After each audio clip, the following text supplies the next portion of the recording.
Hello class, it's Mrs. Gregory again. This is the practice lesson 31 set on page 193, A through H. This is for my Algebra 1A class. All right, I'm going to go ahead and turn to page 193, and I have started with A. And again, please do not watch this video if you haven't attempted these problems on your own. All right, so I'm going to go ahead and go through these problems with you. And of course, you know mine has the answers to it, so I'm going to go ahead and put out the answers here. It says, which is the better buy, 8 boxes for $4.96 or 5 boxes for $3.25? All right, so here's the deal. We want to know which is the better buy. So I went ahead and wrote $4.96 over 8 boxes. I went ahead and did it. I could have gone either way, but we normally like to have the money on top, okay? And I'm just going to say that as a general rule, it's not always this way, but we want to know how much money is just one box. So we have to find the better buy. We want to have a unit rate. So I'm going to divide both the top and the bottom by 8. All right. I know that you could just go ahead and say 496 divided by 8 one time and you're fine. But I'm just using this to show you that technically 8 boxes divided by 8 is 1. And then we come over here and 496 divided by 8 is 62 cents. All right. Then we go and we have to do the exact same thing to the second situation, which is $3.25 for 5 boxes. I go ahead and put it in a fraction. And again, remember, we really can't compare fractions unless the denominators are the same, which is the purpose and the reason why we set it up for 1 box. And so now when we do this, divide by 5, I find that the 5 boxes technically are 65 cents for a box, okay? So what we do is, which is the better buy? Because 62 cents is less than 65 cents, I'm going to tell you the better buy is the 8 boxes for $4.96. All right, hopefully you got this. Now, you can't just tell me which one and take a guess because it's a 50-50 chance. I need you to show me how you know. This is your proof, right? Doing the work. All right. Let's go on to B. B says, a chemist raised the temperature of a liquid 45 degrees Fahrenheit in 1 minute. Now, this is a little different. It says, now, what is the amount of degrees Fahrenheit per second? So this is a conversion rate. Now, they put 3/4 degrees Fahrenheit per second, which our calculations turn out that way. Doesn't always turn out as nice and neat. But, again, it says the chemist raised 45 degrees in 1 minute. Here's my first fraction. I put it right here, 45 degrees in 1 minute. But what is this amount of degrees per second? So now I'm looking for the degrees per second. I don't have this yet. All right, start off with it like this. Because I need to find a conversion factor, and the only thing I'm changing is minutes to seconds. The Fahrenheit stays the same. So what I want you to do is I want you to take 1 minute. My conversion factor is 1 minute equals 60 seconds. All right. What I'm changing is minutes to seconds. Seconds is in the denominator. So my fraction, my conversion factor fraction will be 1 minute over 60 seconds. All right. And when I'm done, I'm going to go ahead and cross out. Let me get my pen. I don't like to do this on the book because what happens is it messes up. We cross out the minutes. I end up with 45 degrees over 60 seconds. All right. Of course, we don't leave it in this form. I went ahead and used a calculator to get 0.75 degrees per second, or you could have just reduced the fraction to be 3/4 degrees per second. Either one of these answers is correct. All right, moving on. Again, if I'm going too fast, please take a moment, stop the video and re-watch the video. All right, C. Jamie typed 20 pages of a document in 2 hours. How many pages did she type in 1 minute? We have 1/6 of a page per minute is the final answer, but let me show you how we get there. All right. All right, so this ends up being, she typed 20 pages in 1 minute. How many pages did she type in 2 hours, how many in 1 minute? All right, again, we're going from pages over an hour to pages per minute. So I'm going to start with what I know, 20 pages per 2 hours, and I'm going to pages per minute. All right, so I'm going to be looking to change the hours to minutes. All right, so let's go ahead and put in my conversion factor, which I happen to know that 60 minutes is equal to 1 hour. So what I want to do is put the 60 minutes in the denominator because it matches up with where I want to end up. 1 hour over 60 minutes. And then I'll go ahead and multiply across. I get 20 pages for 120 minutes. I'm going to come down here. I'm going to reduce that. It ends up being 1 page for every 6 minutes, which, by the way, we can go ahead and turn this to 1/6 of a page per minute. All right, because we really want it in 1 minute. We want 1 minute. Technically, I could have just divided by 6. Here, I could divide this by 6, divide this by 6 to get my unit rate. And this ends up being 1 over 6 pages for 1 minute. All right. Hopefully you got that. You see that? All right. Okay. Let's go on to D and E. I put them both on the same page. These are cross-product problems. D has C over 7 equals 3 over 21. My cross products, using cross products, because these are proportions, all right? Because if you look at the instructions, it solve each proportion. The fact that they've called them proportion tells me that both of these equations, or not fractions, must be equal. They must be the same. So I'm going to go ahead and use cross products, which says 21 times C is equal to 7 times 3. So 21C equals 21, all right? And we know that 21 over 21 is 1. Divide both sides, we end up with C equal 1. If you want to check it, you can say 1 over 7, does it equal 3 over 21? And yes, because we can see if I divide by 3, we end up with 1/7. So they are equivalent fractions. E. 5 over n plus 2 is equal to 10 over 16. Now, this can be a little confusing, but I want you to always, whenever you have an expression in the denominator, go ahead in your mind, put parentheses over it, and then we're going to go ahead and use cross products, which says 10 times the quantity of n plus 2 is equal to 5 times 16. All right, so that's this right here. That's this line. Now that I've got the equation, now we've got to solve for n.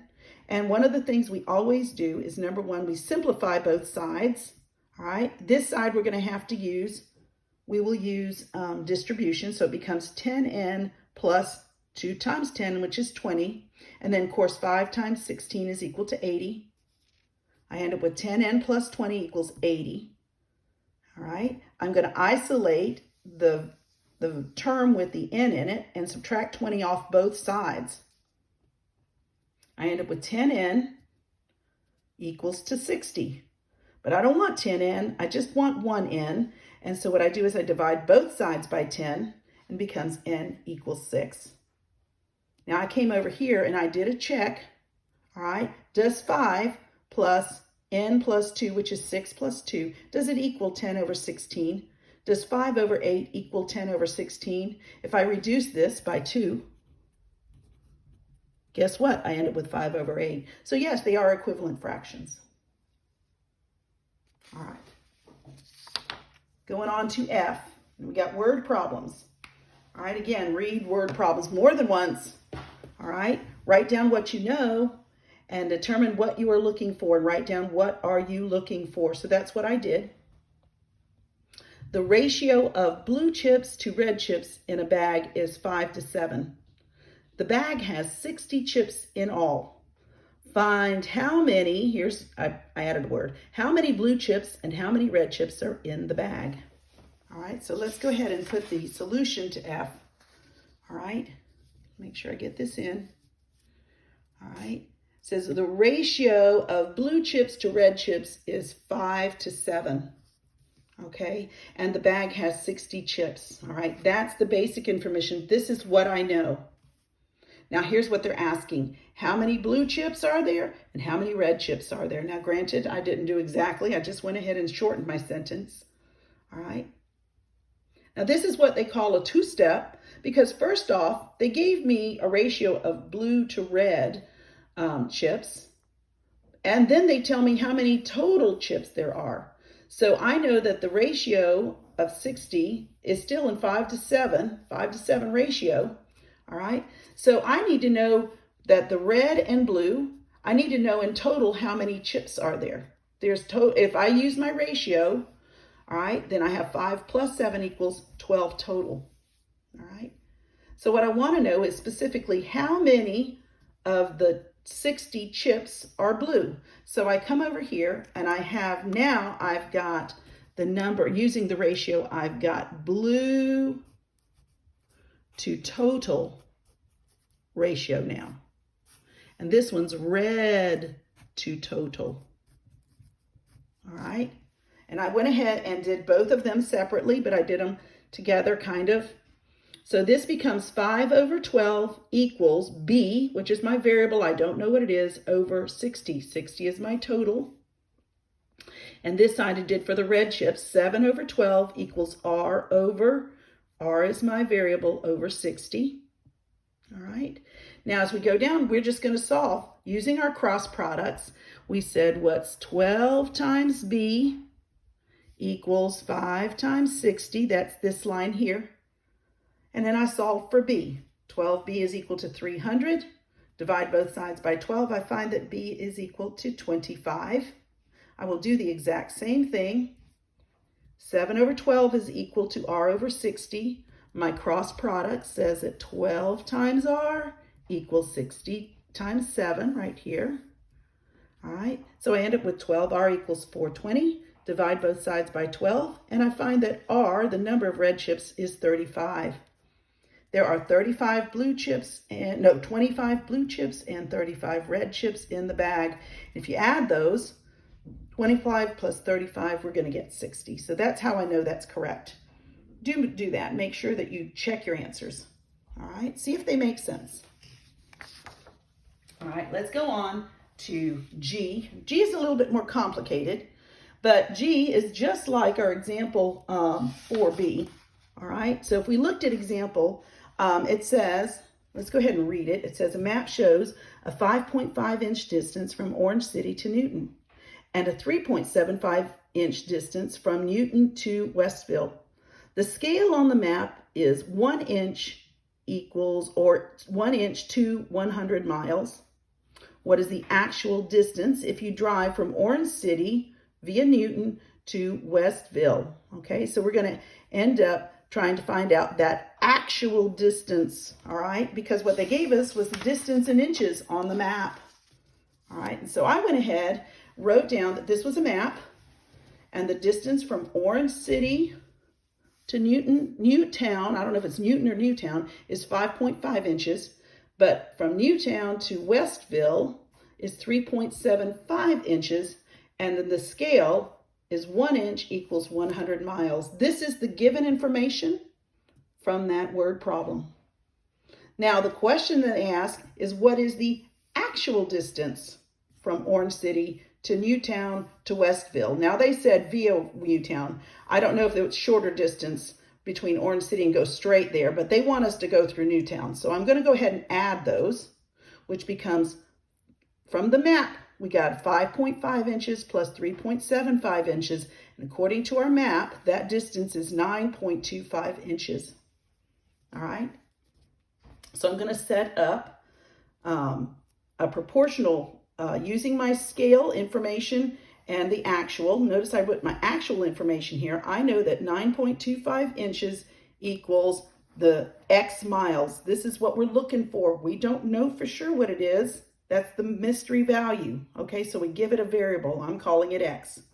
My scale right here says that 1 inch is equal to 100 miles. Please notice that inches are in the numerator, miles are in the denominator. You cannot flip those or else you'll end up with the wrong answer. From here, I'm going to go ahead and cross products. I'm going to multiply. I mean, that's a little bit easier without having to circle everything. x times 1 is going to be equal to 9.25 times 100. And we'll end up with x, of course this is a 1, equals 925 miles. Because when 9.25 times 100, just move the decimal over twice, by the way. It's one of our little tricks when we multiply by tens, hundreds, thousands, we just go ahead and move the decimal over. This ends up being 925 miles. All right. H is our last one. H is a quick question. It says, if Jeff walks 4 miles in 48 minutes, how far can he walk in 72 minutes? All right, this is not a difficult question, but again, I wrote the question out since it was much easier than trying to pick everything out.